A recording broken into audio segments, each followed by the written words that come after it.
Hello everyone, it's your favorite mountain man's favorite mountain man. My name is Beaver Thomas and welcome back to my rendezvous. With the title of the video today, it's pretty self-explanatory. We are going to be crafting a knife sheath, and the searchers portion is kind of to draw attention and kind of not to. We'll get into that. There is a part that is being pulled directly from the movie that stars John Wayne. And this is the knife that we will be making the sheath for. As you can tell, this one is rather old and it has seen its better days. Now, this was my grandfather's hunting knife.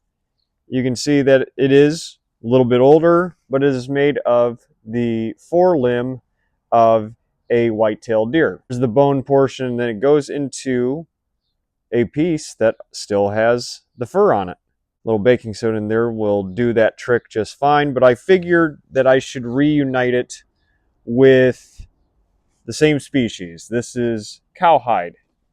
And I figured no better way to reunite those things than to make a knife sheath out of buckskin today. So if you follow me along, that's exactly what we are going to do.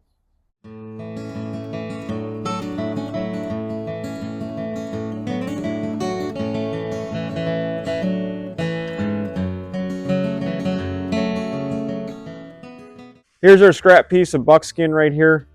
This is just a piece that wasn't going to do me any good with the 11 that I have currently sitting in my, I guess, my camp, for lack of a better term. We're just using a piece that came off. This is supposed to be a very primitive sort of design, at least from the one that I've seen from the searchers, which is what I'm basing my ideas off of. This is actually where I got the idea for this video. This is also why it's on Beaver's Rendezvous and not St. Andrew TV, for the record, because it's leather working, and I guess the Wild West appeal is the John Wayne Searchers movie. But we're doing this in the field. It is currently 90 degrees outside, but it's a little bit overcast. It shouldn't be too bad. Now, realistically, with this piece of buckskin right here, I could probably get 3, maybe even 4 sheaths out of it. But with this very interesting design with the knife here, I found a spot where I can kind of just fold it over itself. And right there is where the guard is. And I'm going to do that intentionally so I don't really have to cut too much around the guard. And when I stitch it up along this side right here, that the guard is already, put down in there. Now you'll notice that I am also doing this with the blade side to the fold and not towards where the cordage is going to feed through it. And that's intentional, after all, because we don't want to have a knife where we pull it from its sheath and it rubs against the very thing holding it together. I know there's workarounds to that. Like I said, this is supposed to be in the field. This is going to be a little bit more primitive of a design here. So I'm just going to cut the access off here. And we're probably going to start punching holes right away, and then we will cut around the pieces that we don't need, and it'll just make it easier for everybody involved. Now, I put a little outline of where the blade is inside of the buckskin. That the mark that I left with the pencil is going to be easily rubbed off, so don't worry about how ugly it looks right now. So the next thing we're going to do is we're going to punch holes around the blade, and this is where the John Wayne, the Searchers movie comes in, because we are going to send cordage through there instead of like traditionally stitching it. I think it's a cool rustic look and very Hollywoodized, obviously, and then after we send the cordage through, then we're going to cut the leather out so it works with the blade.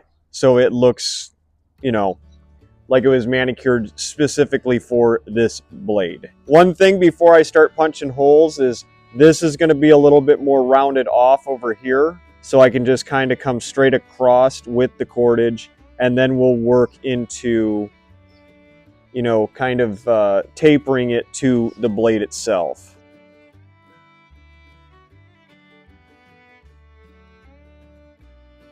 All right, you'll notice that I started putting some cordage through, and that is to make sure you keep your holes lined up. This is gonna have a tendency with it folded over like this for the holes to not be aligned with each other. And that's a good way to get yourself just a wasted piece of leather. So you'll notice that I'm starting to thread as I'm moving forward here.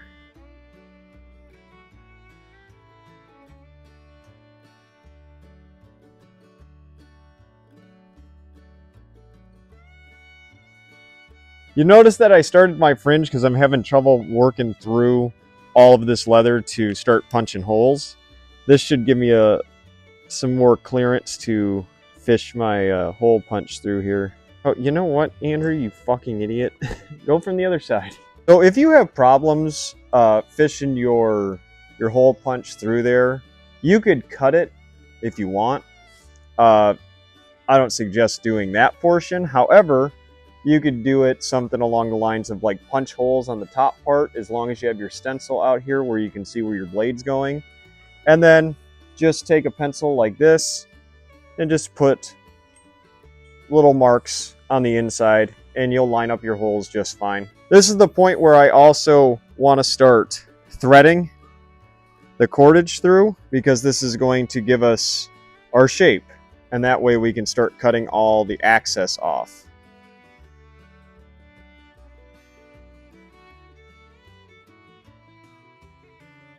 All right, now I am tying off right here, just like that. And this is going to be the fairly easy part, because now you're just gonna cut around and taper it a little bit. Remember what I said about that pencil, the marks that I made to make sure that the blade didn't get too snug in places and stuff like that? Yeah, it already rubbed off. So just lightly put pencil through it and you are good to go. Here's your rough outline.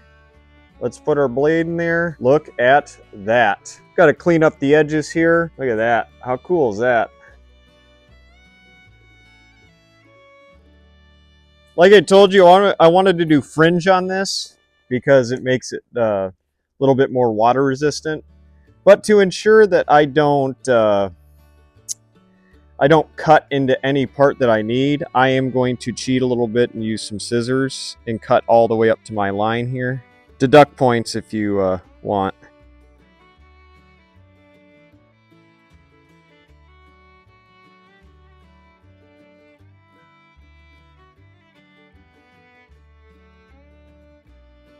There is the meat and potatoes portion of your knife sheath. I haven't added the nice fringe, which was not entirely planned, but I'm kind of glad that it did turn out that way. I'm actually not going to worry about a tab today, I've decided, because quite frankly, I don't really have any ideas of how to do something that would look nice, at least in this moment. You might see it hanging off my belt one day, but just attach an extra piece of leather if you feel so apt to. So I'm just going to tuck the piece that you would put your little loop on. Quite frankly, with how that looks right there, I might actually stitch that down, and this might just be put it in your belt like this for easier access. But we'll worry about a tab another time.